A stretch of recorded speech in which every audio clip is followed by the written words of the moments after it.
Hello and welcome to All My Art and Soul, and this week is Of Earth and Sky number 20, an abstract journaling series using mixed media collage. And in this video, I'm doing a little bit of commentary at the same time, so I've recorded my voice live, so I hope you like it. This is, of course,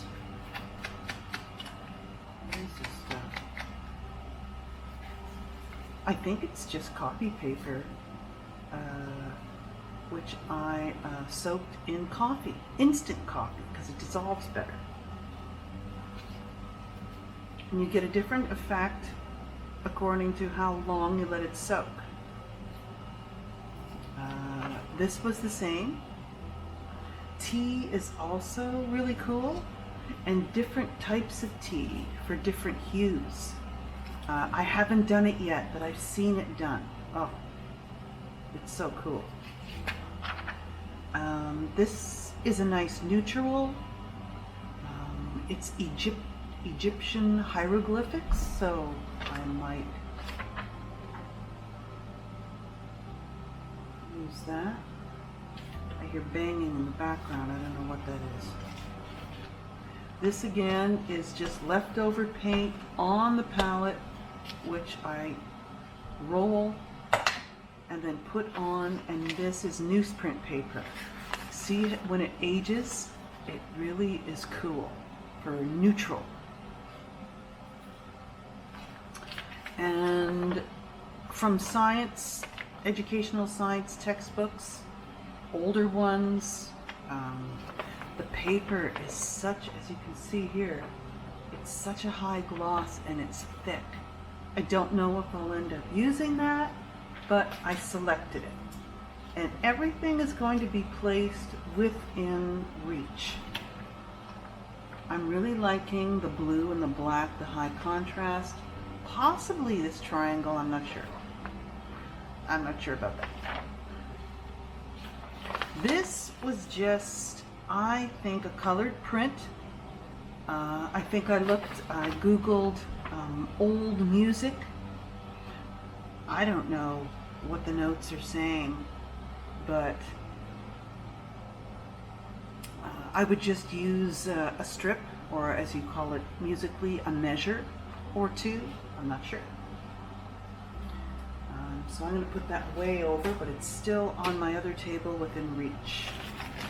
This is handcrafted paper, I think, with little specks in it. Of other paper, I'm not sure. I really like it.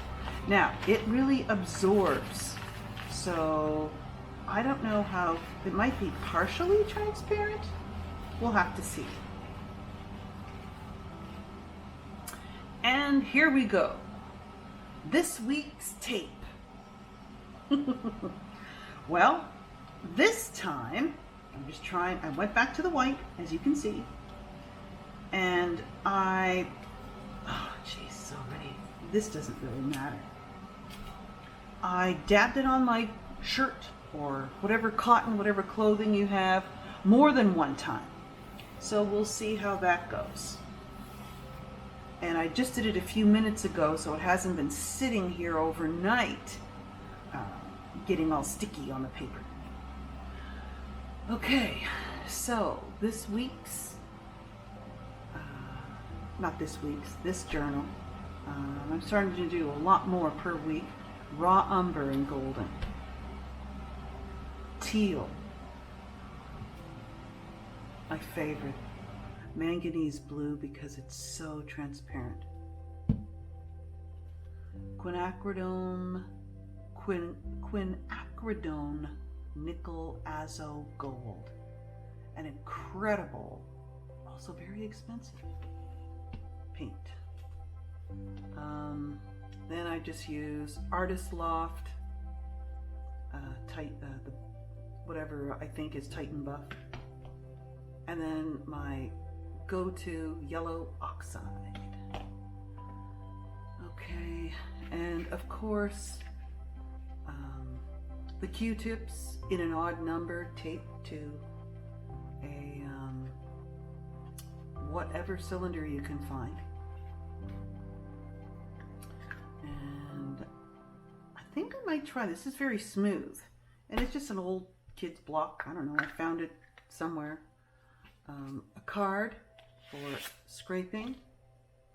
My catalyst. It's catalyst. I remember now. It's funny how when you're in the middle of making a video, certain words just don't come because you're just busy. You're doing so many things. But I love it. And just cleaning that so it's nice and smooth when you draw the catalyst tool across the page. Okay, I hope I have enough power. Oh, there's 92% in my little... I use an Osmo Pocket, the very first one that came out.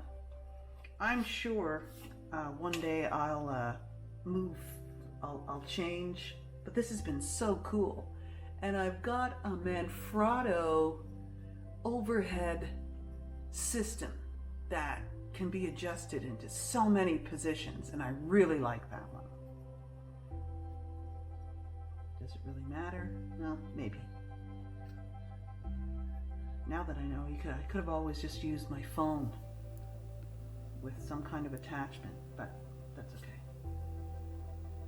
Yes, and I hope you enjoyed that little beginning there. I hope it wasn't too long.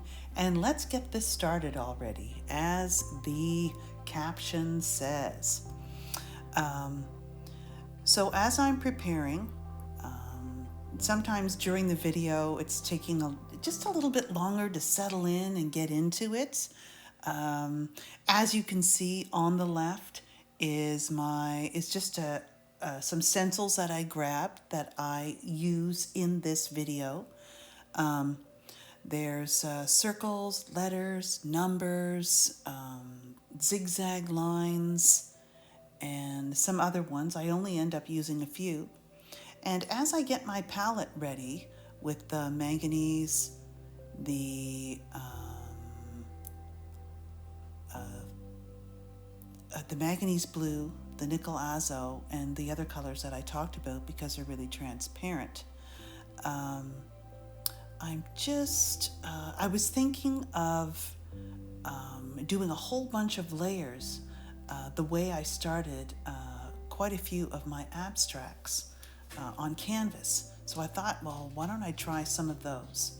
But unfortunately, that section and of the video sort of vanished, and I had some due to technical issues. So in the beginning, I was thinking of canceling and redoing this whole video, but something is telling me, no, just be as human as I can be through all of my journey and my mistakes.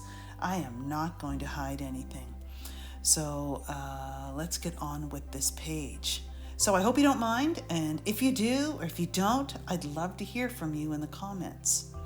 I love manganese blue, and I love how it contrasts with other blues, cerulean, Prussian blue, cobalt blue, and teal, of course, which is my other color.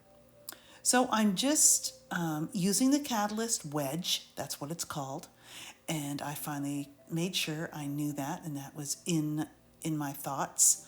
And I'm just adding another layer on top, and there's a certain mindset that I find is very helpful, just in the way that you are interpreting each set of marks or colors. And if you just think, well, this is just another layer on top of this layer, how does this layer affect the one underneath? What might I do on top while still leaving some of the other layers underneath exposed? So that's why I call different series one layer at a time, sort of a pun on the one day at a time. So we've got some interesting shapes, And I'm using just a little Dixie cup here, dipped in a white acrylic. I do believe it's titanium white. And it's a nice thick paint. And I really like how each circle is roughly the same size, but they're the different marks. And of course, I decide to use the brayer. I'm not sure if I like the line that it created on the right, but hey, just another thing to consider. And so I'm thinking circles, and in hindsight, because we know we have this, I may have just used more blue if I wanted a more monochromatic layer, just building up more texture rather than the dynamic layer of the nickel azo, which is an orange, which is the opposite of course, blue. If you're, if you're just understanding your color wheel and how colors work together dynamically. So that looks really cool because they're so thin. So then, of course, why not add some more? So I decide to apply the circles to the whole upper half of the page, which in the end ends up getting covered up a lot. And that's okay. And when I first started this, I would never cover that up. And right here, so this is where I must make my apologies.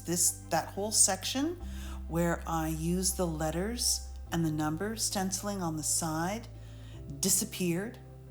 And then I added, of course, some of the collage that I showed you at the beginning, the translucent handmade paper at the end, the zigzag lines, and of course the neutral paper. And I hunted down everywhere in my, I don't know what happened. So this does make it a little disappointing. I understand that because it jumped so far ahead. I still don't know what happened. Like I said, I don't know if I said it earlier, the SD card may have filled up, and then I corrected it by deleting some of the older videos, and then I may have forgotten to hit play. I don't know, but I did it in the next section. So with all these layers built up, having a heavier base on the bottom with the neutrals, and of course the opposite side of the neutral on the bottom was better. And then on the top here, I'm putting a black on black for that subtlety that has this is a white paint that I just drizzled. The acrylic is white that I just drizzled on the top, and then I just let it dry. So it's very thickly textured, and it's like a heavy manila paper, if you're familiar with that. Thick, but it's almost like a thicker newsprint, and it has a real yellowy base to it. And as you can see, there's some handmade Eastern symbols, black, white, red, in the middle. And that paper that you can see that's translucent that I'm running the circles across right now, I just kept adding another layer because it really soaks up the medium. And then, of course, some more white with that cylinder, foam cylinder, which is much thicker and I really liked. And now I'm bringing out more of the orange hue with the nickel azo, with a thinned out, just a little bit of water on my brush, and then of course I'm dabbing it out a little bit. And under that bottom left, there was 4 X's underneath, And then of course I ended up covering and just only showing one or two. So there's a little bit of blue in the middle right, and a little bit of the teal showing from underneath. And as you can see, the circles are there, but very softly under that thin black upper area. So then I'm just trying to bring out some more blue, balancing that blue that's on the center right next to the script. And I'm really happy with that. And let's see what I'm doing next. Oh, yes, my favorite cardboard stencil. Because it's narrow, I can either just put a few lines down or a whole bunch of lines. And I do think this design that I'm putting down here now would have also looked good, even better in a black. So I may even go back and do that. So bringing more of a, it's just not dark enough or contrasting enough to go with the center black and white piece. So I just added, it just needed to be more black. So I'm just bringing that in and bringing it up as I go, and getting rid of that edge because it sort of sticks out. And I'm probably pausing and thinking, and I know I do end up putting some more lines in. So I'm just cleaning up any of that nickel azo. I want it to be more of a clean white. Okay, so making sure before you use your Posco markers on your paint, make sure it's dry because then it'll clog the markers. And I have fixed them with some spray alcohol, and it does work. And probably these lines are working because all the other edges are soft edged. And then just bringing some subtle differences with that nice brown. It's such a nice, rich, reddish brown. I didn't want to do it too much there. And then I know I bring one more color in. Ah, yes, my white dots or whatever you want to call those. Yes. Oh, okay, so I add that one last white line, and I only think I wanted one. Okay. Yes, now I did remember on the previous 4 series on wood, the 10x10s, that this darker blue against black really had a sort of a glow to it, a dark brilliance, if you want to call it that. And I really love that effect. So I think I'm coming up to close to the removal of the tape. I'm just testing to see if there's any more blues or cool colors that need to be added. And I do think I just leave it at this point. And the stencils you can get, basically, here we are, anywhere. Michael's, Staples, and here I go for removing the tape. So that section worked well. This one, not bad.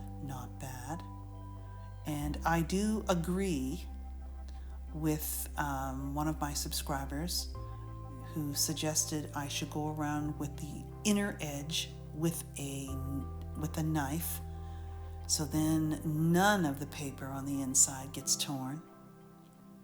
And of course, I really need to get out and buy myself a small little hair dryer. I have a heat gun, but it's way too warm, I think, for this type of just a simple little hair dryer. So in the next moment, I'll sign it.